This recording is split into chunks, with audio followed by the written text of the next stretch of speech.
정 소장님, 권인자 소장님이 참석해 주셨습니다.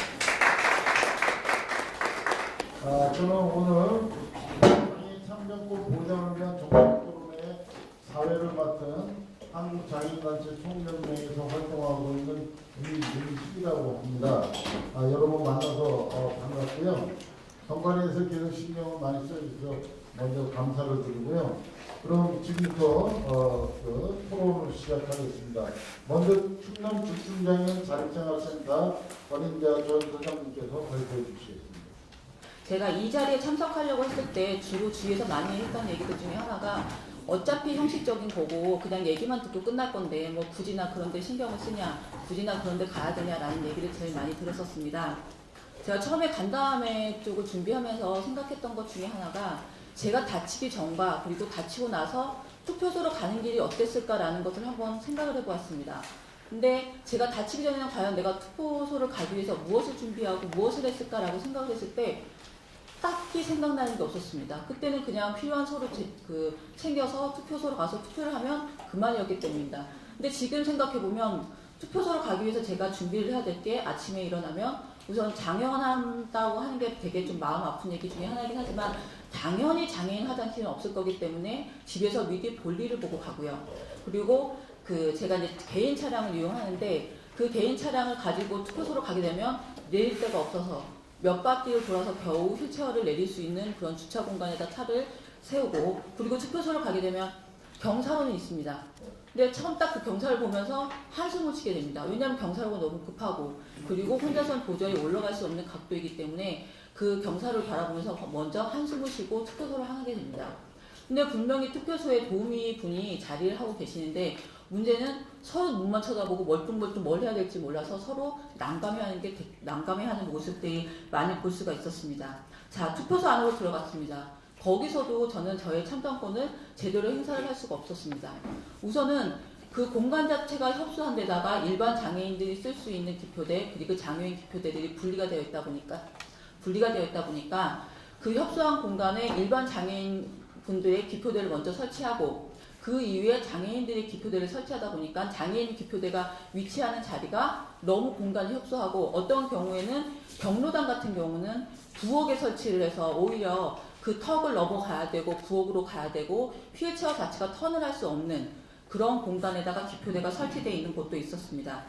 그리고 제가 투표를 하면서 제일 좀 기분 나쁘다고 해야 될까요? 아니면 조금 당황하는 것 중에 하나가 뭐냐면 제가 딱 차에 내려서 투표를 하려고 투표소 앞에 있으면 관계자분들이 갑자기 우르르 몰려 나옵니다. 그리고 오셔갖고 어찌할 바를 모르신 것, 뭔가를 해주긴 해줘야 될 것 같은데 뭘 해줘야 될지 몰라서 저만 바라보고 당황해 하시는 모습들을 보면서 아, 내가 괜히 못 올 때로 올 건가? 아닌데 나는 분명히 우리나라의 한 사람의 국민으로서 나의 권리를 행사를 하러 온 것인데 내가 왜 이렇게 마음이 불편해야 되고 남의 눈치를 봐야 되는 걸까? 라는 것 때문에 많이 속상했던 그런 기억들이 납니다. 이번에는 시각장애인의 참정권에 관해서 서울경자도중앙 김지영 관장님께서 발표해 주시는데 할 얘기가 좀 많이 있겠지만 10분 정도 좀 제한해 주시고 그래도 더 하시겠다면 하셔도 돼요. 발표해 주시겠습니다. 먼저 시각장애인이 선거에 참여해서 참정권을 행사하는 데 있어서는 정보 접근의 측면 한 가지하고 투표를 하는 데 필요한 각종 지원으로 나눠볼 수 있겠습니다. 먼저 정보 접근과 관련해서는 나아지는 것 같기는 하지만 실제로 보면 나아지는 것은 사실 확인이 되지 않는다 이렇게 말씀을 드릴 수 있는데 정보 접근이라는 것이 기본적으로 각종 후보자들의 이제 공약이나 일반 사항들을 확인할 수 있는 접근일 수 있겠는데 이런 부분에 있어서는 후보자들이 만드는 각종 홈페이지들이 웹 접근성을 담보하지 않은 홈페이지들이 많다. 그래서 시각장애인 후보자들에 대한 정보를 습득하는 데 많은 어려움이 있다 이렇게 볼 수 있고 그리고 투표를 함에 있어서는 기본적으로 점자 투표 안내문과 음성 투표 안내문 그리고 큰 날짜 투표 안내문이 제공되고 있어서 큰 도움은 되고 있습니다.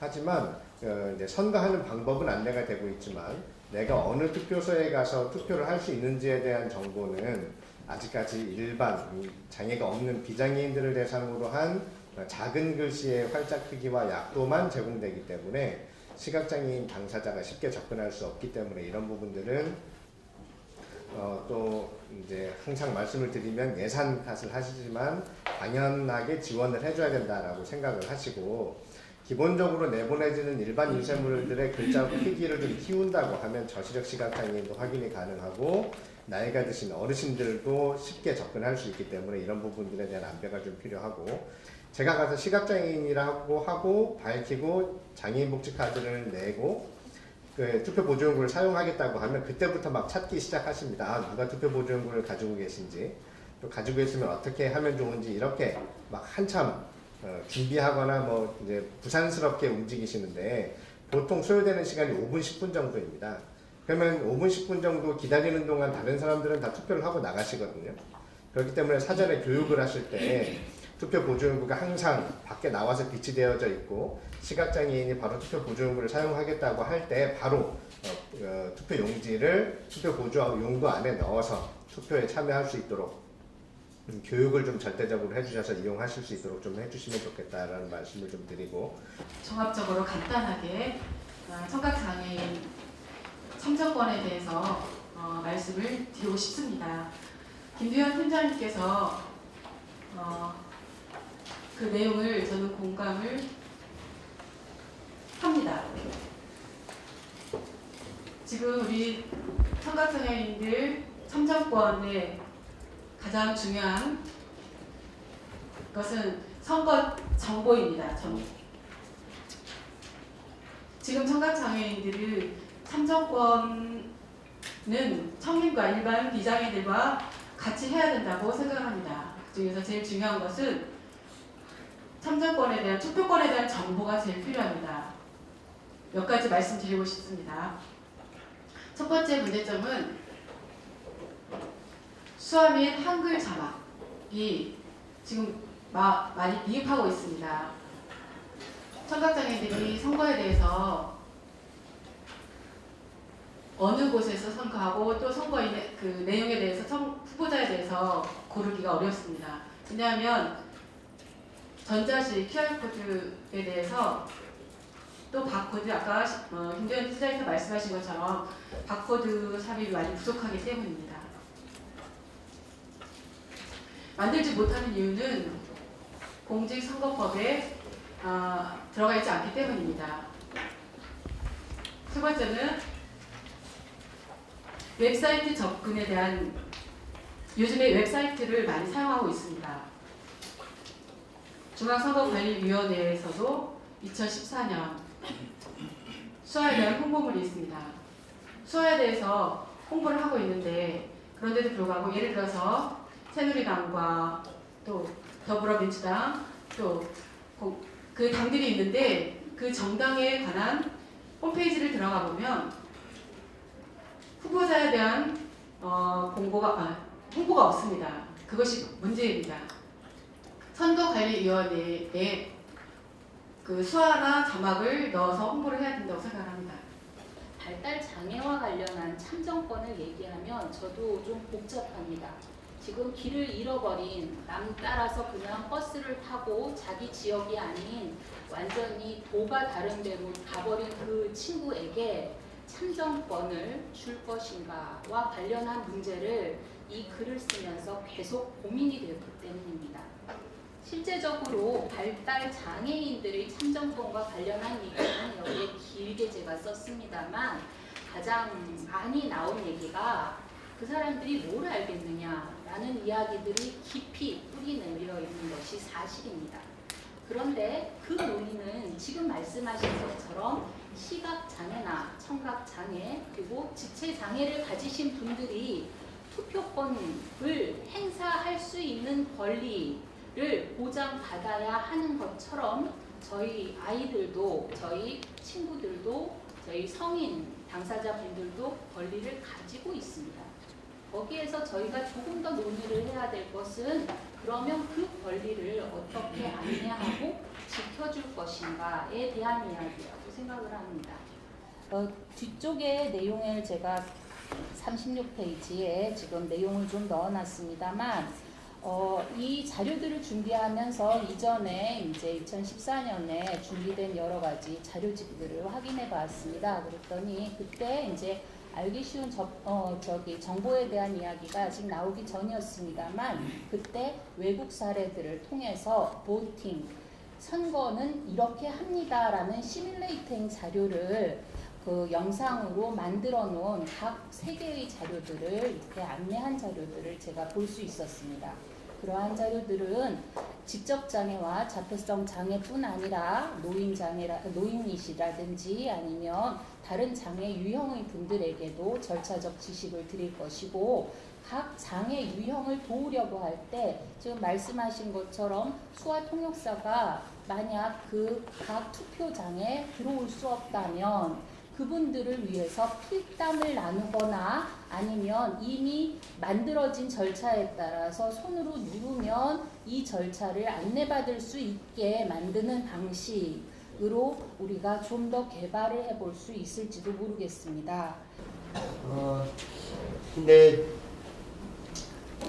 일단 앞에서 여러분들이 제가 할 이야기들을 많이 좀 해주신 것 같아요. 특히 이제 지체장애 부분에서는 거의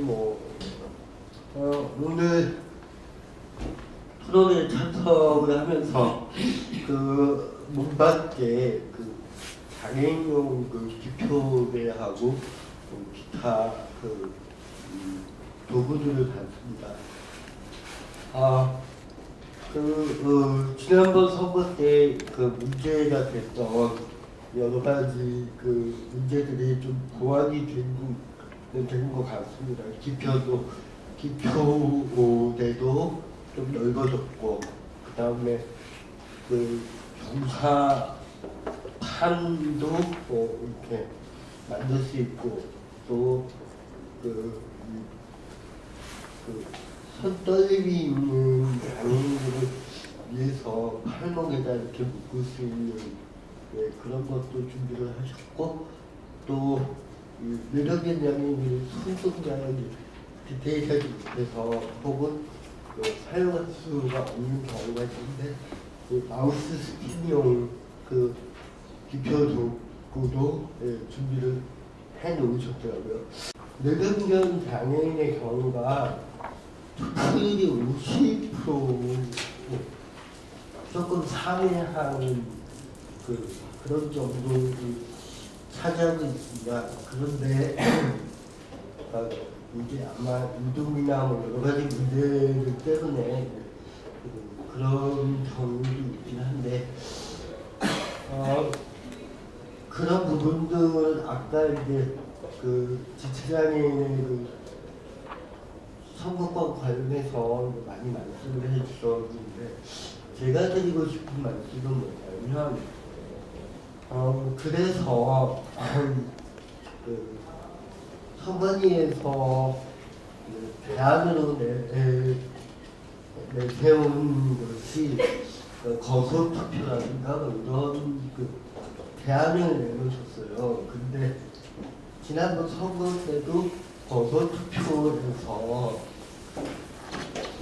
불법이 적발된 게 88건이나 된다고 내용을 확인을 했는데, 그러니까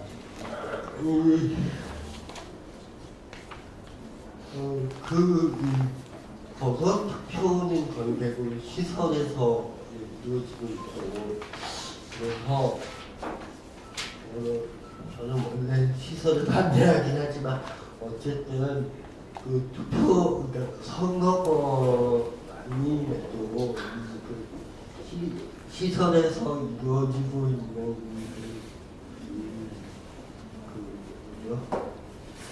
잘못된 부분들을 제대로 잡아서 그분들 소주변 한 표가 제대로 좀 발휘될 수 있도록 그렇게 해야 될 것 같습니다. 시설 장애인들의 참정권에 있어서 그동안에 있었던 자료들을 보면 이제 이게 그 침해받는 것들에 대한 문제 제기가 굉장히 많았었거든요. 그래서 이제 그런 부분들 때문에 한국장애인시설협회 같은 경우에 이제 그 장애인 인권 현황에 대한 어떤 실태 조사나 또 인권에 대한 부분들을 이제 조사하면서 매뉴얼을 개발했는데 그 매뉴얼 내용 안에 이제 어떻게 그 시설 장애인들의 참정권을 보장해 줄 것인가, 정치권을 보장해 줄 것인가에 대한 매뉴얼 내용 안에 시설 입장에서는 어떻게 해야 되고 종사자들은 어떻게 해야 되고 또 시설 장애인들은 어떻게 그 선거나 투표 행위에 참여해야 되는지에 대한 내용들을 좀 정리해서 시설에 보급하면서 좀 시설 장애인들이 가지고 있는 어떤 참정권들을 좀 지켜내고 보호할 수 있는 부분들의 논의들을 좀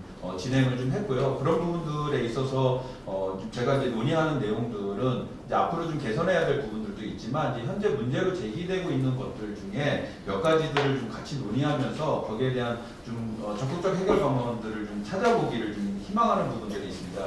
그다음에 시설 장애인 분들이 적극적으로 자기가 정치를 참여하고자 하는 의지가 있다 할지라도 그 정보들을 적극적으로 습득할 수 있는 과정들이 없기 때문에 이러한 부분들은 다른 장애 유형과 마찬가지로 조금 더 그 정보들을 오픈할 수 있는 방법들을 찾아야 되는데 저희가 이제 논의하는 내용들을 이렇게 들여다보면 이거는 사실은 소극적 참정권을 보장하는 접근들만 저희가 논의하고 있는 것 같아요. 그러니까 공보물이나 인쇄물로 접근해서 저희가 알 수 있는 후보자들의 정보가 정말 다양할까요? 정말 맞을까요? 정말 저희를 충족시킬까요? 저는 장애, 비장애를 떠나서 모든 사람들이 이거 유인물로 내가 투표할 대상자를 선택한다고 생각하지 않아요. 이거는 시설에 있는 장애인분들도 마찬가지로 그 공보물이 굉장히 적극적으로 잘 와서 내가 여기서 누구를 선택하지 않고요. 대부분 언론에 노출되어 있는 부분들 또 여러 사람들을 통해서 듣는 어떤 정보들을 통해서 내가 뭐 예를 들면 대통령 선거에서 A라는 후보자를 선택할지 B라는 후보자를 선택할지를 결정하거든요. 그러면 저희가 자꾸 논의하는 공보물이나 인쇄물이나 뭐 저도 이경아 우리 운영위원과 마찬가지로 좀 이 홍보물이나 인쇄물들이 좀 쉽고 이해하기 쉽고 또 접근하기 쉬운 걸로 다 바뀌어져야 된다고 생각해요. 근데 그거보다 더 적극적으로 시설 장애인들이 그러한 정보에 접근할 수 있는 그런 다양성들을 만들어주는 그런 사회 어떤 환경의 변화들을 저희가 더 적극적으로 고민해야 되지 않을까. 그래서 이제 정보에 대한 접근들에 대한 부분들은 폭을 더 훨씬 더 적극적으로 넓혀야 되는데 지금은 소극적으로 정보를 제공하는 것조차도 잘 제공이 안 돼서 뭐 수화나 점자나 다양한 그러니까 보안 대체의 어떤 정보 접근들을 넓혀달라 이렇게 요구를 하고 있는데 사실 이거보다 더 적극적으로 이러한 부분들을 좀 넓혀야 되지 않을까라는 생각들을 좀 갖고 있고요. 장애 유형별로 투표권 행사에 있어서 많은 특정이 나타나기 때문에 이를 해결하기 위해서 중앙선관위에서 굉장히 많은 노력을 지금까지 해온 것으로 알고 있고 또 저희가 2016 총선 장애연대에서도 아마 그 부분에 대해서는 감사를 드리지만 앞으로 개선할 점에 대해서는 또 우리가 더욱더 관심을 갖게 되는 부분입니다. 좀 많이 지치고 좀 시간이 오래됐지만 바로 이어서 우리 중앙선관위 선거일과 시민과장님께서 20대 총선에서의 참정권 보장 방안에 대해서 설명해 주시겠습니다. 오늘 참 소중한 말씀들을 너무 많이 해주셨어요. 좀 불편하신 유형별로 그동안에 투표소에 가시면서 겪었던 여러 가지 어려운 점 그런 점을 또 말씀하시면서 앞으로 우리 위원회가 중앙선관위가 어떻게 좀 바꿔나갔으면 하는 대안까지 제시를 해주시어서 정말 감사를 드립니다. 이제 말씀하신 내용들을 전반적으로 이렇게 보면은 세 가지로 요약이 되는 것 같습니다. 접근성에 관련된 부분하고, 그다음에 비밀 투표를 좀 보장해 주는 이런 것, 그리고 이제 어떤 시설이나 다른 곳에서 투표가 이루어질 때 어떤 투표에 부정이 없도록 해달라는 이런 말씀. 또 특히나 이제 접근성과 관련돼서 이제 여러 장애 유형별로 불편하신 정도가 다르고 불편하신 어떤 행동이 좀 다르기 때문에 그 부분에 대해서 이제 여러 가지 이제 의견을 많이 주셨습니다. 장애인 유형별로 많이 말씀하셨고, 특히나 우리 선거를 관리하고 있는 중앙선관위 입장에서 관리해줘야 될 부분뿐만 아니라 투표하는 데 국한되는 것이 아니고 정말로 우리가 제대로 투표를 하려면 정당의 정책이라든가 또는 후보자에 관한 정보, 후보자에 관한 그런 정책, 어떤 후보자가 제대로 된 후보자인지를 바로 알고서 선택을 하고 우리 유권자들이 선택한 그 후보가 당선이 돼서 국가를 위해서, 국민을 위해서 진정으로 일을 잘할 수 있어야 되는데, 그러려면 후보자에 대한 정보 접근이 필요한데 이 부분에 대한 접근이 좀 어렵다. 그래도 이제 중앙선관위에서 그나마 그동안 장애인 단체에서 제기해왔던 여러 가지 문제들을 조금씩 반영을 해 나가면서 아직도 불편하시지만은 점점 좋아지는 어떤 이런 모습들을 보여주고 있고요. 저희 오늘 제안해 주신 내용들은 저희도 좀 더 연구를 해서 앞으로 좀 더 편하게, 불편하지 않게, 비장애인들과 차별되지 않은 비슷한 수준으로 혼자서도 투표하실 수 있도록 앞으로 개선해 나가도록 노력을 하겠습니다.